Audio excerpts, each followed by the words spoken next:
आकाशवाणी भोपाल से प्रस्तुत है प्रादेशिक समाचार और देश प्रदेश की तमाम बड़ी खबरें।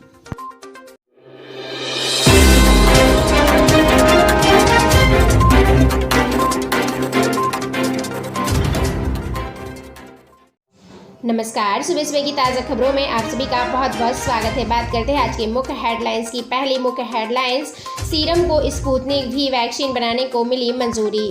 चीन से मुकाबले के लिए भारत का प्रोजेक्ट 75 हुआ और साथ ही बैंक की छुट्टी वाले दिन भी अब मिलेगी सैलरी। अगली बड़ी खबर की बात की जाए तो आज किन इवेंट्स पर रहेगी खास नजर, आगे आपको विस्तारित तौर पर बताया जाएगा। अगली बड़ी खबर है कि 7 दिन काम करेगा अब NACH सिस्टम। अगली बड़ी खबर की बात करें, भारत में बनी 6 हाईटेक सबरेन हुई और देश में अब 2 कंपनियां बनाएंगी रूसी वैक्सीन। साथ ही भारत में मिला कोरोना का डेल्टा वेरिएंट ज़्यादा खतरनाक। साथ ही आपको बता दें, बच्चों के लिए कोरोना का दूसरा टीका भी अब आने की उम्मीद दिखाई दे रही है। साथ ही आपको बता दें, 12वीं के रिजल्ट के फॉर्मूले के लिए CBSE ने कमेटी बनाई। अगली बड़ी खबर की बात करें कि 5G के खिलाफ जूही की याचिका खारिज, 20 लाख का जुर्माना। केरल और लक्षद्वीप को निभाने के बाद कर्नाटक पहुंचा अब मानसून। साथ ही आपको बता दें अगली बड़ी खबर में कि 60% से ज़्यादा बुजुर्ग आबादी को लगा सिंगल डोज। और साथ ही पाकिस्तान के PM का दावा कि हमारी इकोनॉमी भारत से ज़्यादा बेहतर है। अगली बड़ी खबर की बात किया जाए तो ओलंपिक से पहले भारतीय पहलवान सुमित डोप टेस्ट में फेल हुए। सुर्खियों में आज क्या रहने वाला है, संपूर्ण जानकारी आगे आपको विस्तारित तौर पर बताई जाएगी। अगली बड़ी खबर की बात करें तो आपको बता दें कि मध्य प्रदेश में 2 दिन के लिए फिर लगेगा लॉकडाउन। अगली बड़ी खबर की बात की जाए तो मध्य प्रदेश में जूनियर डॉक्टरों को मिली चेतावनी। मेडिकल कॉलेज कमिश्नर ने कहा कि मेडिकल कॉलेज की सीट छोड़ने पर बॉन्ड के 10 से 30 लाख रुपए देने होंगे। अगली बड़ी खबर की बात करें तो आपको बता दें कि मध्य प्रदेश के 6 लाख कर्मचारी जो सरकारी कर्मचारी हैं उनके लिए बहुत ही अच्छी खबर निकल के आ रही है। आगे आपको विस्तारित तौर पर बताया जाएगा। अगली बड़ी खबर है, मध्य प्रदेश में प्री मानसून दिखाई दे रहा है। भोपाल में गरज चमक के साथ बारिश और खंडवा में भी हल्की खबरें बारिश की हुई। साथ ही आपको बता दें, भोपाल में ब्लैक फंगस के 19 नए मरीज सामने आए। इसी के साथ आपको बता दें कि मध्य प्रदेश में अभी भी जारी है ऑक्सीजन की कालाबाजारी। अब समाचार विस्तार से। आपको बता दें, मोदी का वैक्सीन की बर्बादी रोकने का आदेश हुआ जारी। हाई लेवल मीटिंग में कहा कि हर एक वैक्सीन मायने रखती है, जितनी बर्बादी मतलब की है उतने लोगों ने अपना डोज गंवा दिया है। आपको बता दें, देश के कई राज्यों से वैक्सीन की बर्बादी हो गई है और इसके लगातार मामले सामने आ रहे हैं। इसको लेकर अब प्रधानमंत्री नरेंद्र मोदी जी ने भी अपना सख्त रुख अपनाया और उन्होंने शुक्रवार को देश में कोरोना और वैक्सीन की स्थिति को लेकर हाई लेवल मीटिंग की। इस दौरान उन्होंने अधिकारियों को वैक्सीन की बर्बादी रोकने के सख्त आदेश दिए। आपको बता दें, PM नरेंद्र मोदी जी ने मीटिंग में कहा कि महामारी के इस दौर में हर एक वैक्सीन मायने रखती है, जितनी बर्बादी होगी उसका मतलब होगा कि उतने लोगों ने अपना डोज गंवा दिया। यही कारण है कि हमें घर पर एक बर्बादी को रोकना होगा। साथ ही अधिकारियों ने मोदी को वैक्सीन उत्पादन का रोड मैप बताया। मीटिंग में राजनाथ सिंह, अमित शाह और साथ ही डॉक्टर हर्षवर्धन, प्रकाश जावड़ेकर समेत कई बड़े मंत्री और अधिकारी भी शामिल रहे। इसी के साथ अगली बड़ी खबर की बात किया जाए तो ऑक्सीजन की अभी भी कालाबाजारी है। आपको बता दें, मध्य प्रदेश में ऑक्सीजन की किल्लत के बीच 700 से ज़्यादा सिलेंडर गायब हुए। कोरोना की दूसरी लहर में ऑक्सीजन की किल्लत के बीच 700 से ज़्यादा ऑक्सीजन सिलेंडर गायब होने का मामला सामने आया है। शंका है कि दूसरे सप्लायर ने सिलेंडर दबा लिए और दूसरे जिलों और राजस्थान के डोज भेज दिए हैं। इसी के साथ आपको बता दें कि दूसरी लहर में जब कोरोना मरीजों की संख्या पीक पर थी और ऑक्सीजन की कमी चल रही थी, तब कलेक्टर आशीष सिंह ने प्राइवेट हॉस्पिटल को ऑक्सीजन सप्लाई करने वाले शिवानी सेल्स कॉर्पोरेशन को सरकारी हॉस्पिटल चरक और माधव नगर सहित अन्य सेंटर पर भी ऑक्सीजन सप्लाई करने के आदेश दिए थे। और बाद में पता चला कि करीब 700 ऑक्सीजन सिलेंडर गायब है। इसकी लागत 10,000 रुपये प्रति सिलेंडर है और 700 सिलेंडर करीब 70 लाख के थे।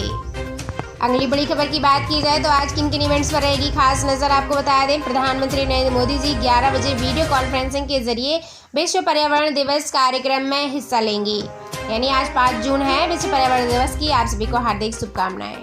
चुनाव में जीत के बाद TMC की पहली बड़ी मीटिंग होगी और BJP में गए नेता की वापसी पर फैसला हो सकता है। साथ ही कृषि कानूनों के ऑर्डिनेंस के रूप में घोषित हुए 1 साल पूरा होने पर किसान संपूर्ण क्रांति दिवस भी मनाएंगे। BJP अध्यक्ष JP नड्डा पार्टी के महामंत्रियों के साथ मीटिंग करेंगे और इसमें यूपी समेत 6 राज्यों की विधानसभा पर चर्चा होगी। देश विदेश में बात की जाए तो आपको बता दें 7 दिन काम करेगा अब NACH सिस्टम। आम आदमी को भारतीय रिजर्व बैंक ने बड़ी राहत दी है। आपको बता दें RBI ने national automated clearing house system को 7 दिन चालू रखने का फैसला लिया, यानी बैंक से होने वाले कई लेन देन रविवार और छुट्टियों के दिन भी अब हो सकेंगे। इसमें म्यूचुअल फंड से लेके SIP, घर कार का या पर्सनल लोन या फिर टेलीफोन, गैस, बिजली के बिलों का भुगतान भी सब कुछ शामिल रहेगा। यह नई सुविधा जो है 1 अगस्त से लागू होगी, यानी मौद्रिक नीति समिति MPC की बैठक के बाद गवर्नर शक्तिकांत ने यह बात कही। आपको बता दें अब देश में 2 कंपनियां बनाएंगी रूसी vaccine. Serum institute of India अब कोविशील्ड के साथ ही रूस की कोविड वैक्सीन स्पुतनिक भी वैक्सीन भी बनाएगी। सूत्रों के मुताबिक देश की ड्रग रेगुलेटरी अथॉरिटी ने शुक्रवार को इसकी मंजूरी दे दी है। इसके बाद कंपनी वैक्सीन का टेस्ट और एनालिसिस कर सकेगी। अब स्पुतनिक भी को भारत में भी डॉक्टर रेड्डीज लैबोरेटरीज बना रही है। अगली बड़ी खबर की बात की जाए तो भारत में मिला कोरोना का डेल्टा वेरिएंट ज़्यादा खतरनाक। भारत में मिला कोरोना का वेरिएंट डेल्टा सुपर इन्फ्रेक्वेस है।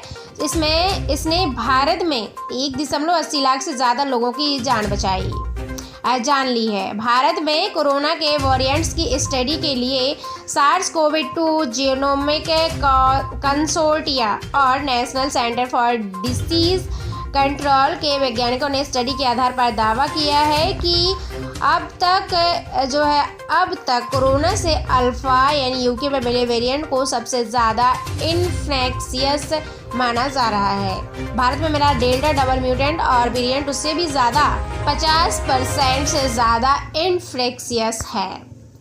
अगली बड़ी खबर की बात करें तो बच्चों के लिए कोरोना का दूसरा टीका भी अब आने की उम्मीद बताई जा रही है।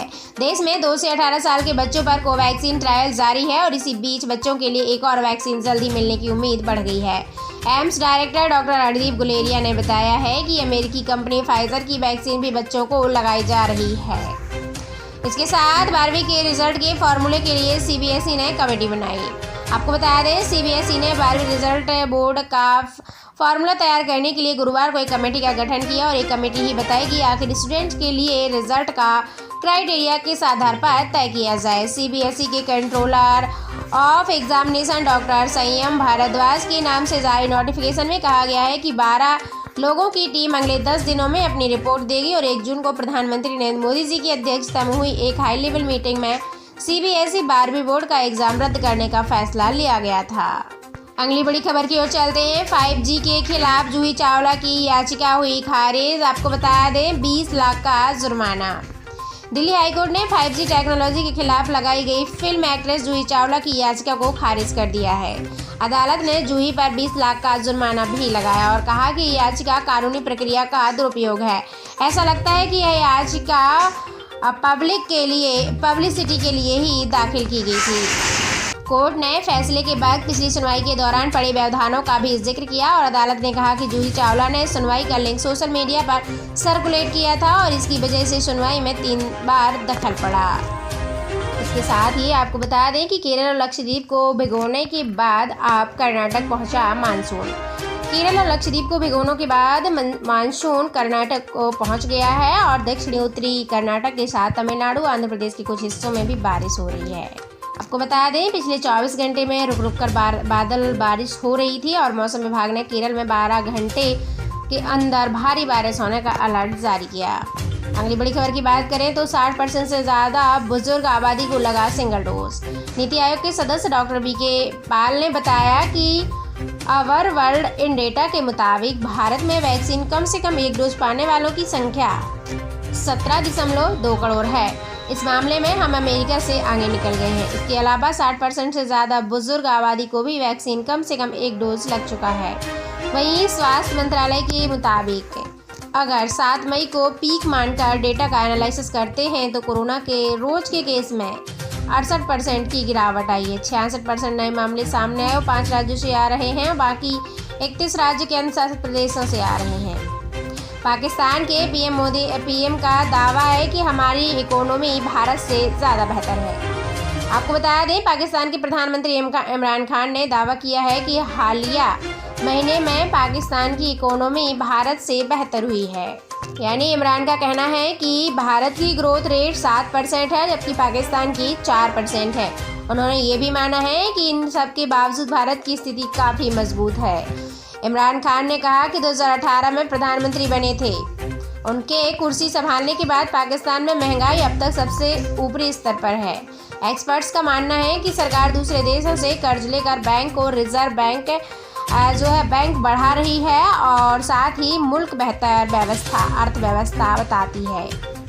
ओलंपिक से पहले भारतीय पहलवान सुमित डोप टेस्ट में फेल हुए। आपको बता दें टोक्यो ओलंपिक में अब बस 49 दिन ही बाकी रह गए हैं। इससे पहले इंडियन रेसलिंग को एक और झटका लगा है। ओलंपिक कोटा हासिल कर चुके पहलवान सुमित मलिक डोप टेस्ट में फेल हो गए। उन पर कोई प्रतिबंधित पदार्थ लेने का आरोप लगाया गया है।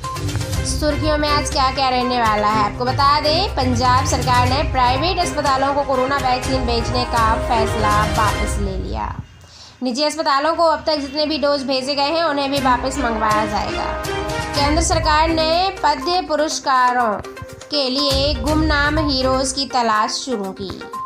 इसके लिए सभी राज्यों से ऐसे लोगों का पता लगाने के लिए स्पेशल सर्च कमेटी बनाने के लिए कहा गया है। साथ ही अमेरिका के पूर्व राष्ट्रपति डोनाल्ड ट्रंप ने चीन से दुनिया को कोरोना से नुकसान की भरपाई करने को कहा। ट्रंप ने कहा चीन अमेरिका और दुनिया को 10,000 अरब डॉलर देगा। अगली बड़ी खबर की बात किया जाए तो मध्य प्रदेश में 2 दिन के लिए फिर मध्य प्रदेश रहेगा लॉक। सभी जगह मेडिकल अस्पताल कॉलेज खुले रहेंगे। भोपाल में डेयरी सुबह 9 बजे तक ही खोली जा सकेगी। इंदौर में दोनों टाइम मिलेगा दूध। वीकेंड लॉकडाउन में भोपाल में शनिवार रविवार को दूध डेयरी सुबह 6 बजे से 9 बजे तक ही खोली जाएगी और सब्जियां ठेले पर ही बेचने की अनुमति है। आपको बता दें केमिस्ट व स्वास्थ्य सेवाओं से संबंधित प्रतिष्ठान जो है वो खुल सकेंगे। बता दें कि यह दिशा निर्देश जिला प्रशासन अनलॉक के आदेश के साथ ही जारी कर चुका है। अब भोपाल सोमवार सुबह 6 बजे ही खुलेगा और वहीं आपको बता दें मध्य प्रदेश का इंदौर भी सुबह 8 बजे ही खुलेंगे वहाँ के बाजार।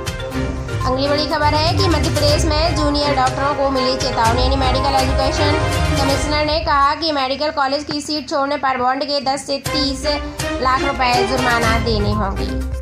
आपको बता दें मध्य प्रदेश हाईकोर्ट द्वारा 24 घंटे पूरे होने के बाद भी जूनियर डॉक्टर काम पर वापस नहीं आए हैं और इसके बाद सरकार जूड़ा के खिलाफ एक्शन के मूड में आ गई। चिकित्सा शिक्षा आयुक्त निशांत बरबड़े ने बताया कि मेडिकल कॉलेज की सीट छोड़ने वाले जूनियर डॉक्टर को बॉन्ड के अनुसार 10 से 30 लाख रुपए भरने होंगे और सरकार ने मेडिकल कॉलेज के डीन को इस संबंध में आदेश भी जारी कर दिए हैं। गौरतलब है कि एक दिन पहले जबलपुर मेडिकल यूनिवर्सिटी द्वारा 468 जूनियर डॉक्टरों को बर्खास्त कर दिया गया था और अब नई चेतावनी दी गई है। अगली बड़ी खबर है कि मध्य प्रदेश के 6 लाख सरकारी कर्मचारियों के लिए अच्छी खबर निकल के आई है। 1 जुलाई से मिल सकता है इंक्रीमेंट 1200 से 3,000 रुपए तक का फायदा। आपको बता दें राज्य सरकार 6 लाख से ज़्यादा कर्मचारी यानी शिक्षक वर्ग के सभी वेतन वृद्धि पर रोक हटाने अब जा रही है। 1 जुलाई को अधिकारी कर्मचारियों को वार्षिक वेतन वृद्धि का लाभ देना है। इस बारे में वित्त विभाग ने मसौदा तैयार कर मुख्यमंत्री सचिवालय को भी भेज दिया है। आपको बता दें यहाँ मोहर लगते ही आदेश जारी हो जाएंगे और इंक्रीमेंट लगने से कर्मचारियों को एक मुश्त 1200 रुपये तो अधिकारियों को 3,000 रुपये तक का फायदा होगा। इस भुगतान पर 150 करोड़ का अतिरिक्त वित्तीय भार भी आएगा। बता दें कि कोरोना संकट के चलते अर्थव्यवस्था चरमराने से कर्मचारियों का महंगाई भत्ता और वार्षिक वेतन वृद्धि आगामी आदेश तक रोक दी गई है। फिलहाल सरकार को यह फैसला लेना है कि रोक हटाने के बाद इंक्रीमेंट को कर्मचारियों के GPF अकाउंट में डालें या नगद भुगतान करें।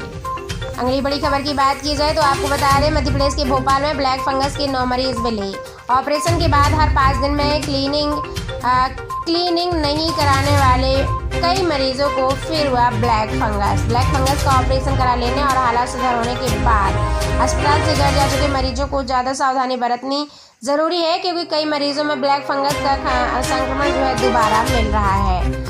आपको बता दें कि ऐसे में ज़रूरी है कि प्रोटोकॉल के तहत 3 महीने तक नियमित आप जो है अपना इलाज कराएं ताकि दोबारा संक्रमण होने पर उसे बढ़ने से पहले ही खत्म किया जा सके।